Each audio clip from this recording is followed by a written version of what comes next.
देखिए मैंने पार्ट 1 पढ़ाया था, अभी ये अपडेटेड आ गया है पार्ट 2। ठीक है, तो पार्ट 2 हम शुरू करेंगे, अंतर्राष्ट्रीय संबंध। क्वेश्चन यहाँ से भी आएंगे और सेम वही पैटर्न होगा जो हमने पार्ट 1 में फॉलो किया था। ठीक है, तो फिर चलिए शुरू करते हैं। ग्रुप ऑफ 20, ठीक है, वही G20 का भी शिखर सम्मेलन हुआ है। तो G20 क्या है? 20 देशों का, एक्चुअली क्या है, 20 क्या 19 देश हैं इसमें। अब देखिए इसमें करीब क्या है, 19 देश हैं। ठीक है, G20 में कितने देश हैं? 19 कंट्रियां हैं, एक यूरोपीय संघ है और एक अफ्रीकी संघ है जो भी 2023 में शामिल हुआ है। तो दरअसल G20 क्या है? एक संगठन है, 20 देशों का है, लगभग आप देखेंगे तो सभी के सभी क्या हैं, विकसित कंट्रियां हैं। अब इसमें होता क्या है कि इसका जो सम्मेलन होता है इसमें भाग कौन लेता है? तो इसके सम्मेलन में आप देखेंगे तो यहाँ नहीं दिया है, लेकिन वित्त मंत्री और वो भाग लेते हैं, क्या बोलते हैं, वित्त मंत्री और केंद्रीय बैंक के जो गवर्नर होते हैं, देखिए इसमें भाग लेते हैं। ठीक है, इस सम्मेलन होता है और बात की जाती है। ठीक है, वही सब कि यार कैसे अर्थव्यवस्था को आगे लेके जाना है, फिर क्या करना है, कैसे क्या क्या करना है, ये सब इस मुद्दों पर क्या होती है, इन सब मुद्दों पे बात होती है। तो अभी हाल ही में कहाँ पे हुआ है? तो अभी हाल ही में आप देखेंगे G20 शिखर जो सम्मेलन हुआ है, समाप्त हुआ है, वो कहाँ पे हुआ है? 19वां सम्मेलन था। ये ब्राज़ील के रियो डी जेनेरियो में, ठीक है, रियो डी जेनेरियो में आयोजित हुआ था और वहीं पे संपन्न भी हुआ है। और आप देखेंगे तो वहीं अफ्रीकी संघ को इसका पूर्ण सदस्य के रूप में स्वीकार भी कर लिया गया। ठीक है, तो अफ्रीकी तो क्या इसका भारत मेंबर है? एक प्रश्न उठेगा ना, तो याद रखना है कि भारत इसका सदस्य है। ठीक है, और आप देखिए ग्लोबल हंगर, ठीक है, अगेंस्ट हंगर एंड पॉवर्टी, ये अलायंस किसने शुरू किया है? तो ये अलायंस शुरू किया है G20 ने। वही हंगर को यार समाप्त करना है और कुछ नहीं करना है। तो 2-3 चीज़ें थी, हमने इसको देखा। ठीक है, इंपॉर्टेंट था जैसे जो G20 के बारे में। तो G20 वही है, कभी पूछ दे तो ये 1999 में गठित हुआ था। ठीक है, 99 में गठित हुआ था। एशियाई वित्तीय संकट आया था, उसके बाद ही इसका गठन किया गया था। ठीक, सदस्य भी आपने देख लिया, सम्मेलन वगैरह भी देख लिए, भारत भी इसका सदस्य होता है। यार न्यू डेवलपमेंट बैंक अभी हमने पिछले वाले में देखा था, लेकिन कुछ पॉइंट्स यहाँ पे एक्स्ट्रा हैं, उसको देख लेते हैं। क्या देख लेते हैं कि भारत ने अभी $2 बिलियन इसमें कंट्रीब्यूट किया है। ठीक है, और जो वोटिंग पावर होती है, तो ये ब्रिक्स का बैंक है, ब्रिक्स एक संस्था है। ठीक है, तो जब ब्रिक्स था उसका एक बैंक था, तो आप देखेंगे जो ब्रिक्स के, जिन्होंने ब्रिक्स बनाया था, उनका जो वोटिंग पावर, जो संस्थापक है, उनका वोटिंग पावर कम से कम 55% होता है। बाकी जो नए सदस्य जोड़े गए हैं, जो मैंने आपको बताया था ना, बांग्लादेश, संयुक्त अरब अमीरात, मिस्र, उरुग्वे, ये सब जो भी नए सदस्य जोड़े गए हैं, इनका परसेंटेज कितना होता है? तो इनका परसेंटेज 45% तक होता है। ठीक है, वहीं अभी इसका कोई कार्यालय नहीं होता था, लेकिन अब क्षेत्रीय कार्यालय खुला है। कहाँ पे? Gujarat international finance tech city, यानी गुजरात में इसका एक क्षेत्रीय कार्यालय भी स्थापित किया गया। किसका? न्यू डेवलपमेंट बैंक का। और ये बैंक किसका बैंक है? तो ये ब्रिक्स का एक बैंक है। फिर देखो यह एशियाई विकास बैंक है। ठीक है, ये भी चर्चा में था। क्यों? क्योंकि अभी भारत ने इसके लिए भारत ने $500 मिलियन के ऋण पर हस्ताक्षर किए हैं एडीबी से हैं। ठीक है, तो हमें ऋण मिला है और संरचना का हम विकास करेंगे। तो भारत भी इसका सदस्य है, एशियाई विकास बैंक का, याद रखना है। और इस जो बैंक है इसमें शेयर दिए जाते हैं। तो सबसे अधिक शेयर किसका है? तो सबसे अधिक शेयर जापान का है, फिर उसके बाद अमेरिका का है, फिर उसके बाद चीन, और चौथे नंबर पे आता है भारत। तो ये एशियाई विकास बैंक में चौथे नंबर पे भारत है। और ये विकास बैंक जो है कब बनाया गया था? तो 1966 में ये विकास बैंक बनाया गया था। ठीक है, अच्छा भारत के बाद कौन है? याद रख लेना, ऑस्ट्रेलिया। पूछेगा, कम से कम इतना याद होना चाहिए कि भारत का चौथावा शेयर होल्डर है इसमें। ठीक है, अभी देखो यार ये इंपॉर्टेंट है। ठीक है, comprehensive and progressive agreement for trans Pacific partnership, CPTPP ऐसे लिख के देगा, याद रखना। ठीक है, तो अभी इसमें शामिल हो गया यूनाइटेड किंगडम, जो यूरोपीय देश का पहला सदस्य है। और ये है क्या? दरअसल ये एक समूह है, जो CPTPP है, क्या है? एक व्यापारिक समूह है इंडो पैसिफिक क्षेत्र का। तो क्या भारत इसमें शामिल है? याद रखना, भारत इसका सदस्य नहीं है। ठीक है, अंतर्राष्ट्रीय सहकारी संगठन, वही सहकारी जो संस्थाएं होती हैं उनका विकास वगैरह कैसा होगा, इसके लिए सम्मेलन होता है। तो ये भारत में हुआ पहली बार। ठीक है, भारत में पहली बार हुआ, इसलिए याद रखना। पूछ सकता है कि अंतर्राष्ट्रीय सहकारी गठबंधन जो था, इसका सम्मेलन अभी हाल ही में भारत में आयोजन हुआ, तो ये सही है। और भारत में पहली बार भी हुआ है। ठीक, तो क्या भारत इसका सदस्य है? तो भारत इसका सदस्य भी है। फिर देखो यार, ये संयुक्त राष्ट्र शांति स्थापना आयोग, वही हर जगह शांति स्थापित करना है, ठीक है। वो सेना से थोड़ा सा अलग था ये। तो अभी क्या है इसमें, 31 मेंबर हैं इसमें, और ये क्या करता है, देशों के बीच में सैन्य बल और वित्तीय सहायता का योगदान देता है, ठीक। ये भी योगदान देता है, और योगदान देने वाले सदस्य भी इसके मेंबर्स होते हैं, और वहाँ पे शांति स्थापना करना है इनका क्या होता है, मुख्य उद्देश्य होता है, ठीक है। फिर देखो यार, यूएन हैबिटेट याद रखना है। ये रिपोर्ट जारी करता है वो याद रखना, world cities report, cities and climate action, यानी वर्ल्ड सिटीज़ रिपोर्ट कौन जारी करता है, तो यूएन हैबिटेट जारी करता है, और इसमें स्थिति दिखाता है कि क्या स्थिति है, जो शहर हैं उनकी स्थिति, ठीक है। इसका हेडक्वार्टर कहाँ पे है, तो इसका हेडक्वार्टर नैरोबी कन्या में कन्या में नहीं है, केन्या में है। कहाँ पे है, तो केन्या में, ठीक है। और यूनाइटेड नेशन की एक संस्था है ये, ठीक है ना। देखो यार, कुछ क्षेत्र थे जो चर्चा में थे, उनके बारे में देख लेते हैं। पूछता है तो गोलन हाइट्स है, तो गोलन हाइट्स है क्या, ये इजराइल, लेबनान और जॉर्डन की सीमा पे अवस्थित है। पहली बात तो है कहाँ पे, इजराइल, लेबनान और जॉर्डन की सीमा पे ये अवस्थित है, ठीक है। और ये अभी वर्तमान में इस पर किसका कब्जा है, तो वर्तमान में इसका इजराइल का कब्जा है, लेकिन हाँ, इजराइल को मान्यता नहीं दिया है, अंतर्राष्ट्रीय स्तर पर इजराइल को मान्यता नहीं दी गई है, लेकिन इजराइल ने इसे सीरिया से छीन लिया था एक तरीके से। किससे छीन लिया था, सीरिया से। तो कह सकते हैं कि इजराइल और सीरिया के बीच में ये क्या है, एक विवादित क्षेत्र है, ठीक है। और ये पड़ता कहाँ है ये सीरिया में, लेकिन इस पर अधिकार किसका है अधिकार इस पर इजराइल का। फिर देखो ये फिलाडेल्फिया कॉरिडोर कहाँ पे है, तो ये गाजा और मिस्र, यानी फ़िलिस्तीन और मिस्र की सीमा पे है, ठीक है। तो गाजा और उसकी सीमा पे है, तो ये फिलाडेल्फिया कॉरिडोर है, ठीक। इतना याद रखना है लोकेशन। और भाई साहब, ये लताकिया बंदरगाह कहाँ पे है, ठीक है। तो लताकिया बंदरगाह कहाँ पे है, याद रखना, ये सीरिया में है। कहाँ पे है, पश्चिमी सीरिया, या कह सकते हैं पूर्वी भूमध्य तटीय सागर पे ये है, ठीक है, लताकिया। और याद रखना इसी तरीके से, और जैसे सीरिया है यार, तो सीरिया, ठीक है, लताकिया बंदरगाह तो है ही, जो अभी चर्चा में था। क्यों, कि कोई इजराइल की सेना ने वहाँ पे मतलब हमला वगैरह किया था। तो टार्टस और बनियास भी कहाँ पे हैं, तो सीरिया में है। मैचिंग करने के लिए देता है, तो टार्टस, बनियास और लताकिया बंदरगाह कहाँ पे है, तो सीरिया में है, ठीक है। सीरिया के बारे में देखते हैं, सीरिया की राजधानी कहाँ पे है, राजधानी देखना बहुत ज़रूरी है। तो इसकी राजधानी आप देखेंगे दमिश्क में है, ठीक है। दमिश्क ही इसकी राजधानी है। अभी हाल ही में क्या हुआ था, इस सीरिया का एक शहर है, कौन सा, अलेप्पो, ये दूसरा सबसे बड़ा शहर है, जिस पे हुआ क्या है, वहाँ का एक उग्रवादी संगठन था, हयात तहरीर अल शाम, उसने क्या किया है, उसने उस पर कब्जा कर लिया है। इससे एक चीज़ हमें ये भी समझ में आती है कि हयात तहरीर अल शाम कहाँ का उग्रवादी संगठन है, तो सीरिया का है। और उसने उसके एक शहर अलेप्पो कहाँ पे है, तो अलेप्पो भी सीरिया में है, जिस पे उसने क्या किया है, उसने कब्जा कर लिया, ठीक है। वहीं अगर सीरिया की हम देखें भौगोलिक स्थिति या सीमा किससे किससे लगती है, तो इसकी सीमाएं देखेंगे आप, तुर्की से लगती है, इराक से लगती है, जॉर्डन से लगती है, इजराइल और लेबनान से इसकी सीमा लगती है, ठीक है। फिर देखो यार, निकारागुआ भी चर्चा में था। तो निकारागुआ वही मध्य अमेरिकी एक देश है, याद रखना है। इसकी राजधानी कहाँ है, इसकी राजधानी मानागुआ है, ठीक है। देखो यार, गुआना भी चर्चा में था, क्योंकि भारत के प्रधानमंत्री ने अभी क्या है, वहाँ की यात्रा की थी। तो गुआना की राजधानी कहाँ है, गुआना की राजधानी कहाँ पे है, तो जॉर्ज टाउन में। अगर वही इसकी सीमा लगती है, तो सूरीनाम से, ब्राज़ील से और वेनेजुएला से इसकी सीमा लगती है, और उत्तरी अटलांटिक महासागर से भी इसकी सीमा लगती है। डोमिनिका भी एक कंट्री है, कैरेबियन कंट्री है। इसकी राजधानी कहाँ है, इसकी राजधानी है रोजो। कहाँ है, रोजो। अभी इसने हाल ही में भारत के प्रधानमंत्री को एक अवार्ड से सम्मानित किया था, डोमिनिका अवार्ड ऑफ ऑनर से, इसलिए ये देश चर्चा में था। फिर भाई साहब देख लीजिए लाइबेरिया भी नहीं छोड़ना है, लाइबेरिया नहीं है, लाइबेरिया, बहुत मार खाएंगे आप लोग, ठीक है। तो लाइबेरिया की राजधानी कहाँ है, मोनरोविया। अभी भारत ने क्या किया यहाँ पे, भारत में अब देखेंगे तो पहली बार विदेश कार्यालय परामर्श पे का यहाँ पे आयोजन किया गया था, इसलिए पुराना मतलब चर्चा में था। और आप इसके बारे में देखेंगे तो लाइबेरिया सबसे पुराना अफ्रीकी गणराज्य है, ठीक है। वहीं पे हरमट्टान जो हवा है वो यहाँ पे चलती है। जब आप पढ़ेंगे मरुस्थलीय हवा या फिर स्थानीय लोकल विंड के बारे में, तब आपको देखेंगे कि हरमट्टान कहाँ चलती है, तो लाइबेरिया साइड में भी ये चलती है, ठीक है। इसकी सीमाएँ सियरा लियोन, गिनी और कोटे डी आइवर से लगती है। फिर यार देखो, एक देश और जान लो, नॉर्वे, ठीक है।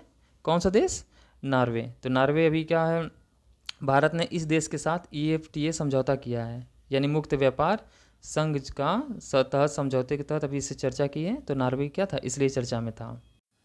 फिर देखो यार नाइजीरिया, नाइजीरिया की राजधानी कहाँ है बालक? नाइजीरिया की राजधानी है अबूजा। कहाँ पे है? इसकी राजधानी है अबूजा। अभी वही हमारे प्रधानमंत्री जी को इसने भी सम्मानित किया है, grand commander of the order of niger से सम्मानित किया है, इसलिए चर्चा में आया था। ठीक, और यहाँ पे देखेंगे कुछ झीलें इंपॉर्टेंट है, जैसे चाड, कैमरून पूछा था। ठीक है, जैसे चाड जो है यहाँ पे आप देखेंगे वो फेमस है, जो चाड है वो कैमरून, नाइजीरिया और नाइजर के संगम पर है। ठीक, और अफ्रीका का सबसे बड़ा तेल और गैस उत्पादक देश भी है ये। और एक चीज़ और है, ये अफ्रीका का सबसे अधिक आबादी वाला देश भी है, इसलिए क्या होता है, ये हमारे लिए चर्चा का विषय बनता है। और इसकी सीमाएं नाइजर, चाड और कैमरून से लगती है। ठीक है, एक और देश है लेसोथो। लेसोथो की राजधानी कहाँ है? मासेरू। बस इतना याद रखिए, लेसोथो की राजधानी क्या है? मासेरू, और एक स्थल अवरुद्ध देश है। फिर भाई साहब देखिए दक्षिणी कोरिया काफ़ी चर्चा में रहता है, नॉर्थ कोरिया, दक्षिण कोरिया। ठीक है, तो दक्षिण कोरिया भी क्या है, वहाँ पे विमान दुर्घटनाग्रस्त हो गया था। पूछता है अभी हाल ही में कहाँ कहाँ विमान दुर्घटनाग्रस्त हुए थे, तो याद रखना है दक्षिण कोरिया में हुआ था, उत्तर में नहीं। दक्षिण कोरिया की राजधानी कहाँ पे है? सियोल। ठीक है, इसकी सीमाएं कहाँ लगती है, किस किस देश से लगती है? तो केवल एक देश है, और कौन सा देश है? नॉर्थ कोरिया से लगती है, और किसी देश से नहीं लगती है।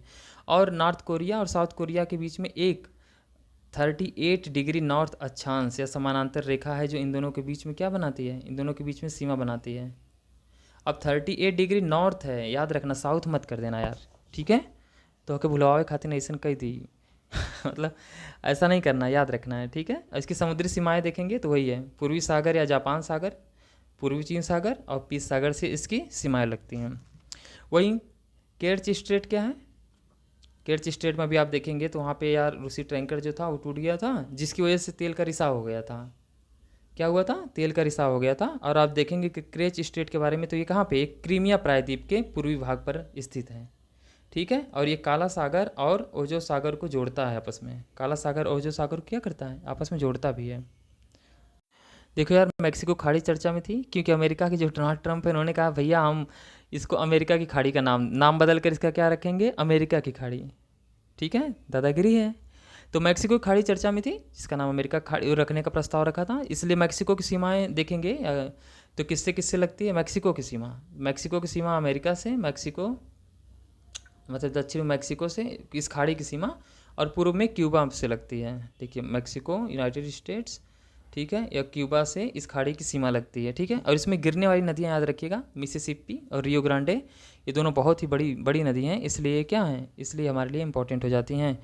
और इसमें आपका हरिकेन भी आता है। ठीक है, देखो यार द्विपक्षीय संबंधों की बात करोगे तो भारत अफगानिस्तान के बीच भी द्विपक्षीय संबंध है। 1950 में हमने इनसे मैत्री संधि पर हस्ताक्षर भी किया है।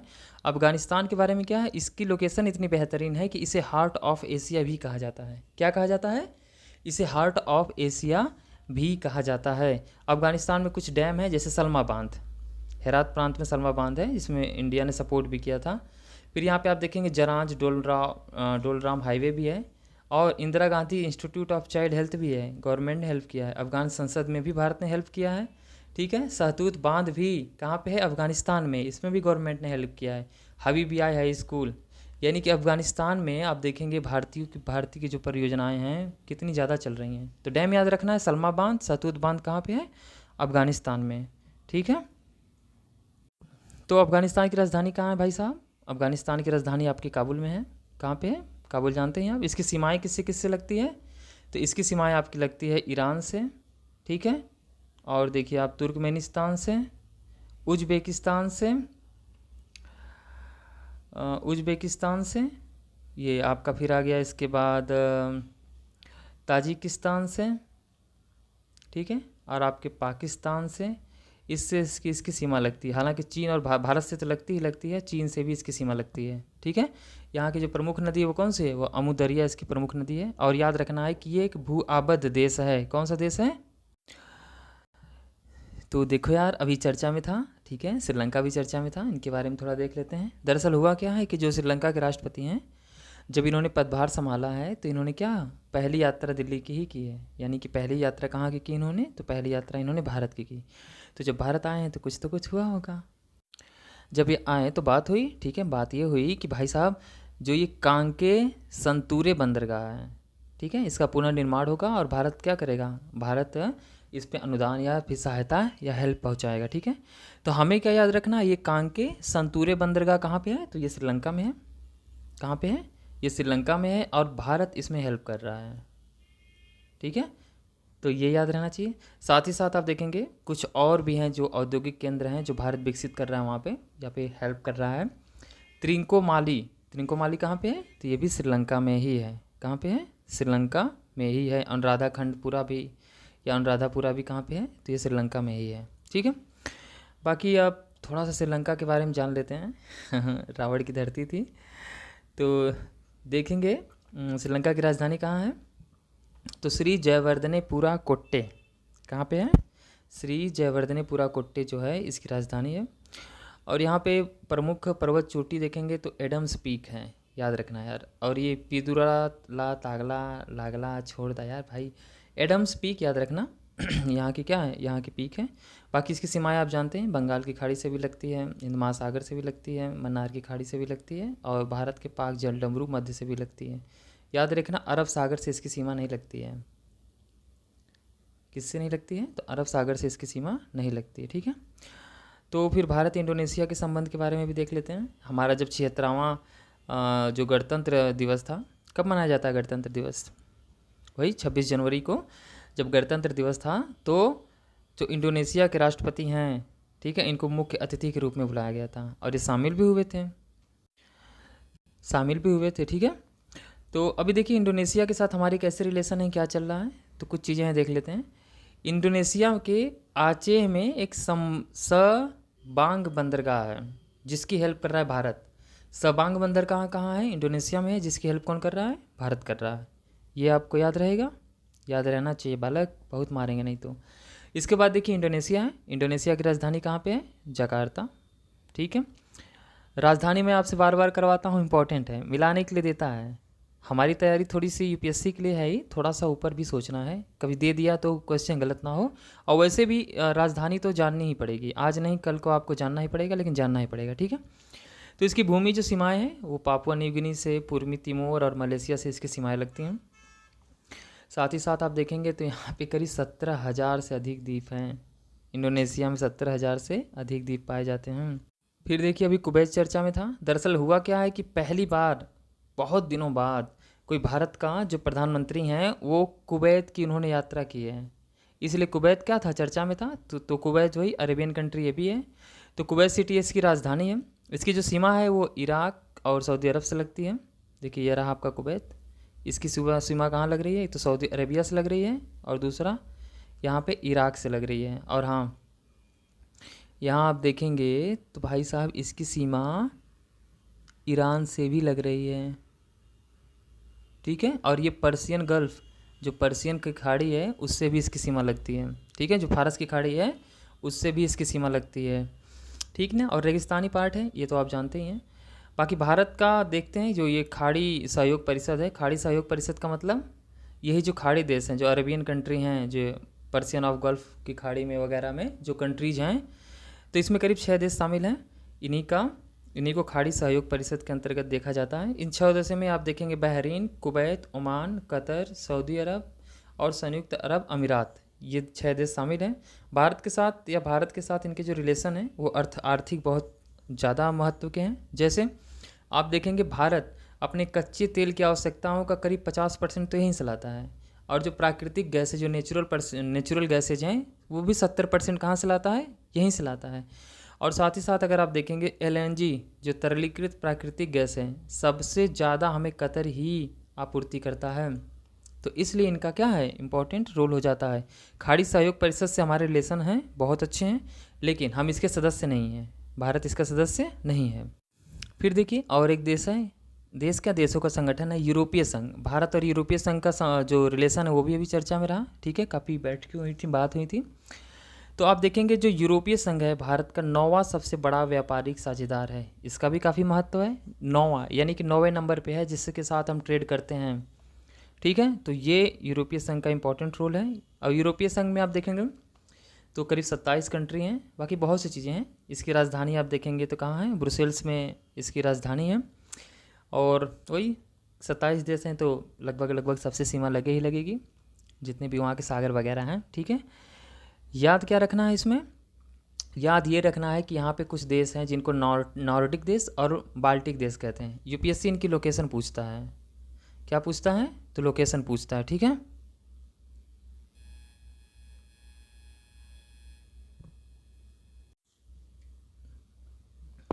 तो देखिए नॉर्डिक देश देख लेते हैं।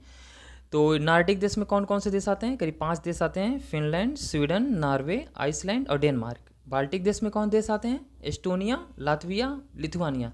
ये आपको याद होना चाहिए, क्यों, क्योंकि यहाँ लोकेशन से क्वेश्चन आते ही आते हैं। ठीक है, और शायद पिछली बार पूछा था। देखो यार, जर्मनी के साथ भी हमारे रिलेशन बहुत अच्छे हैं, इसलिए जर्मनी अभी चर्चा में था। और रिलेशन हमारे इतने अच्छे हैं कि यूरोप में आप देखेंगे तो मतलब यूरोप की सबसे बड़ी और विश्व की चौथे सबसे बड़ी अर्थव्यवस्था है ये। जर्मनी यूरोप की सबसे बड़ी है और विश्व की चौथे सबसे बड़ी अर्थव्यवस्था है। दूसरा, इसकी जो सीमावर्ती देश हैं, राजधानी पहले देख लीजिए, जर्मनी की राजधानी बर्लिन है। इसके सीमावर्ती देश में डेनमार्क, पोलैंड और चेक गणराज्य हैं। इसके साथ Austria, Switzerland, France, Luxembourg, Belgium और नीदरलैंड, यानी इतने देश हैं यार जो इसके साथ सीमा साझा करते हैं। ठीक है, यहाँ पे काफ़ी नदियाँ, बाल्टिक सागर और उत्तरी सागर भी इसकी सीमा लगाती हैं। ठीक है, इटली भी देखो, इटली चर्चा में था, ये भी काफ़ी इंपॉर्टेंट देश है। कहाँ का, यूरोपीय कंट्री है। इसकी राजधानी रोम है। ठीक है, इसकी जो भूमि सीमाएं लगती हैं वो किससे किससे लगती हैं, वो लगती हैं फ्रांस से, स्विट्जरलैंड से, ठीक है, ऑस्ट्रिया से और स्लोवेनिया से। इन से इसकी सीमा लगती है। उसके बाद देखेंगे आप एड्रियाटिक सी से, ठीक है, और ये आयोनियन सी से, और ये टायरेनियन सी से भी इसकी सीमा लगती है। साथ साथ एक और सागर आता है, ठीक है, जो लिगुरेनियन सी से भी इसकी सीमा लगती है। वहीं आप देखेंगे सिसिली द्वीप है, जो आप देखेंगे जहाँ पे भूकंप आता है, सक्रिय भूकंप आता है, ठीक है, जिसे भूमध्य सागरीय का स्तंभ भी कहा जाता है, वो यहीं पे आता है। स्ट्रोम्बोली भूकंप भी यहाँ पे आता है, इसलिए भी ये चर्चा में रहता है। और याद रखना बालक, यहीं के रोम में वेटिकन सिटी दुनिया का सबसे छोटा देश भी स्थित है। ठीक ना। देखो यार, कुछ और भी चर्चा में था, कुछ कानून थे, याद रखना, संधियाँ चर्चा में थी। जैसे रियाद डिजाइन कानून संधि किससे संबंधित है, तो ये बौद्धिक संपदा की एक श्रेणी से संबंधित है। ठीक है, तो भारत ने भी क्या किया, इस पर हस्ताक्षर किया है, कहा ठीक भाई, हम इसके आधार पे हम समावेशी विकास को क्या करेंगे, बढ़ावा देंगे। वहीं बेल्ट एंड रोड इनिशिएटिव बहुत पुराना है। ठीक है, क्या है, बहुत पुराना है, इसलिए चर्चा में आया क्योंकि ब्राज़ील ने भी इसका विरोध किया है। जो ब्रिक्स देश है, भारत तो करता ही करता है, ब्राज़ील भी इसका विरोध करता है। दरअसल ये चीन की बहुत ही महत्वाकांक्षी परियोजना है, ठीक है, जिसको चीन ने 2013 में शुरू किया था। इसका उद्देश्य ये था कि स्थल मार्ग और जल मार्ग दोनों से वो क्या करें, एशिया, अफ्रीका, यूरोप को जोड़ें। ठीक है, ये उसकी बहुत बड़ी महत्वाकांक्षा थी। अब भारत इसमें शामिल नहीं हुआ था, लेकिन हाँ, पाकिस्तान इसमें शामिल है। ठीक है, नेपाल भी इसमें शामिल है। अब देखेंगे तो नेपाल शामिल है इसमें, ठीक, अब पाकिस्तान भी शामिल है और श्रीलंका भी इसका पार्ट है।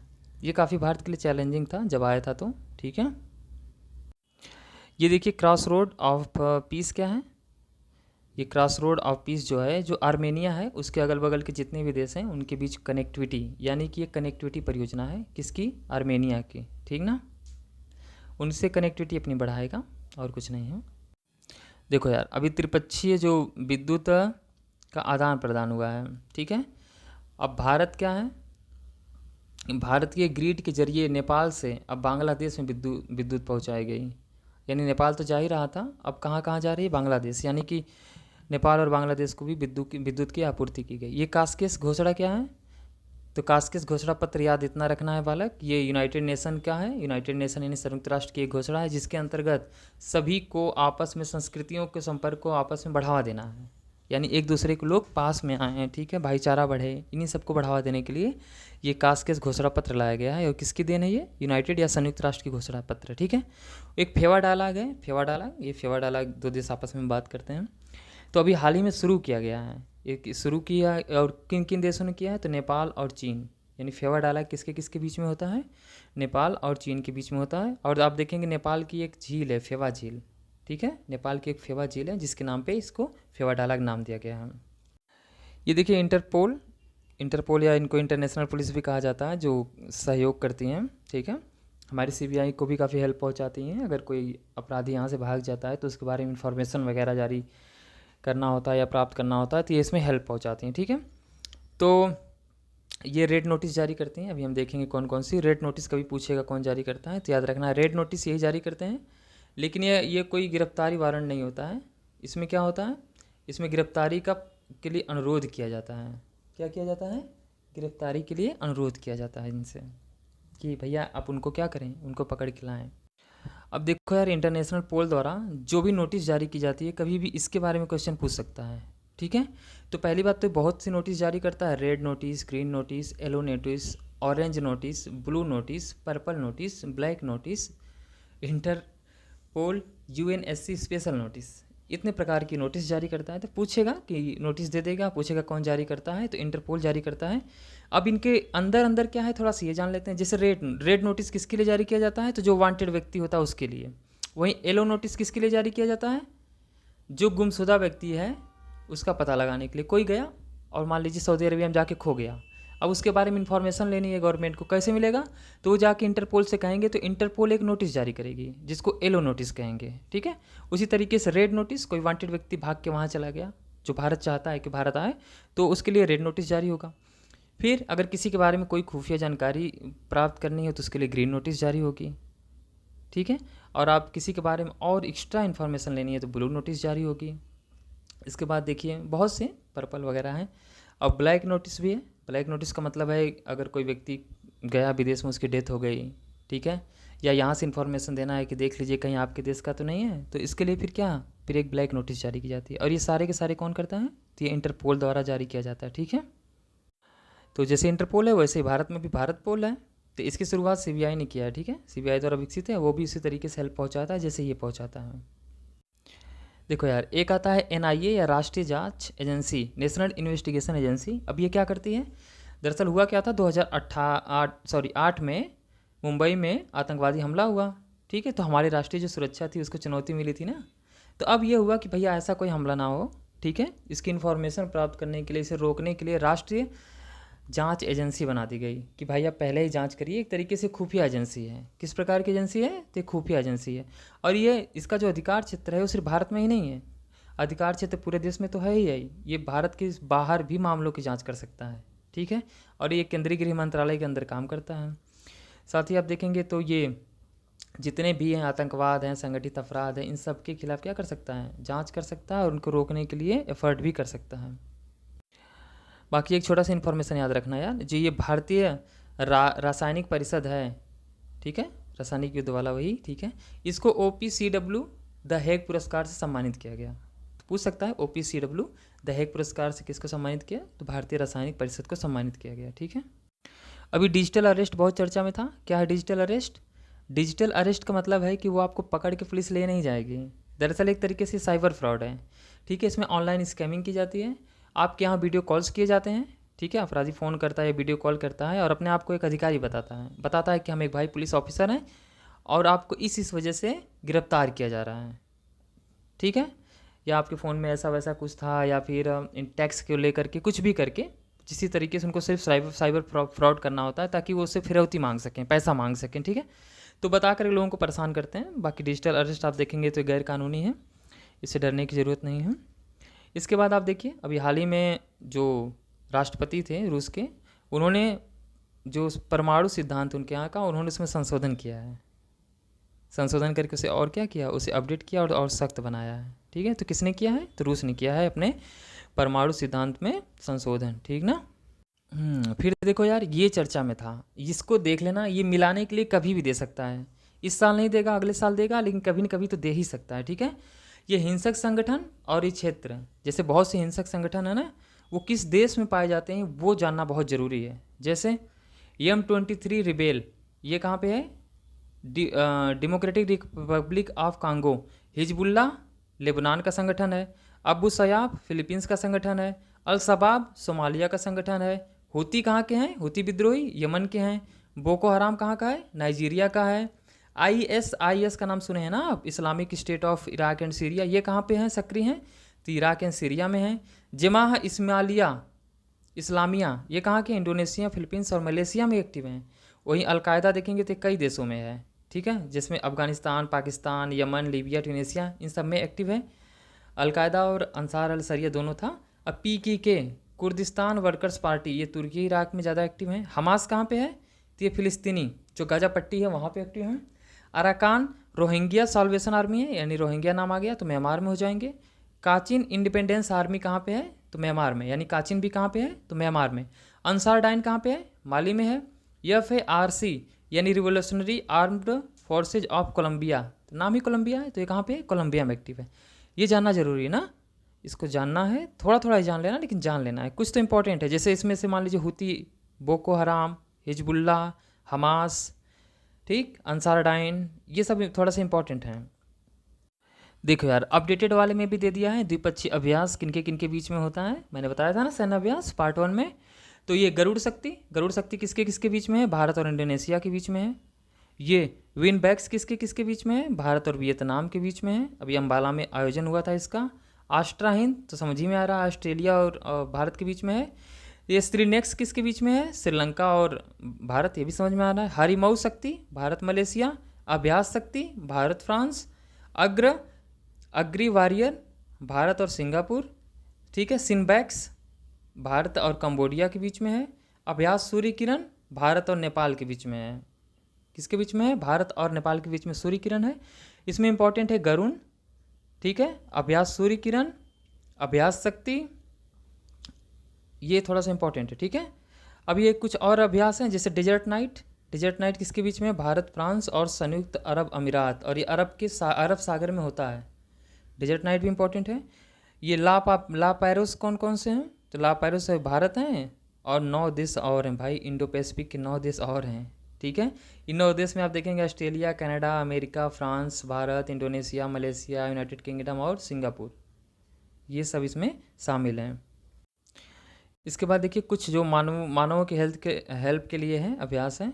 ये सारेक्स 24, ठीक है। ये किसके किसके बीच में है? तो ये जो भारतीय तट रक्षक हैं, ठीक है, मतलब ये भारतीय तट रक्षक और कोची नेशनल मैरीटाइम मतलब फोर्सेज एक तरीके से इन्हीं के बीच में, भारत में ही चल रहा है। ये संयुक्त विमोचन, ये भी भारतीय थल सेना का अभ्यास है और मुख्यतः ये कहाँ पे है? तो गुजरात में चल रहा है, ठीक है। सी विजिल याद रखना है किसके द्वारा शुरू किया गया है, ठीक है। तो सी विजिल किसके द्वारा है? भारतीय नौसेना के द्वारा शुरू किया गया है, ठीक है। ऑपरेशन सागर मंथन, ये नारकोटिक्स कंट्रोल ब्यूरो और भारतीय नौसेना ने शुरू किया है। और इसमें क्या करना, वही नारकोटिक्स को कंट्रोल करना है। ऑपरेशन संकल्प, वो भी भारतीय नौसेना। और सोमालिया कि मतलब अरब और सोमालिया के पूर्वी तट पर इसको लॉन्च किया गया, ठीक है। और ये अंतरिक्ष अभ्यास डिफेंस स्पेस एजेंसी ने इसे शुरू किया है, ठीक है। यहाँ हमारा पार्ट 2 कंप्लीट हो गया दोस्त, ठीक है। हाँ, अब पार्ट 3 भी हम चाहें तो बहुत स्पीड में देख लेंगे, ठीक। Thank you so much.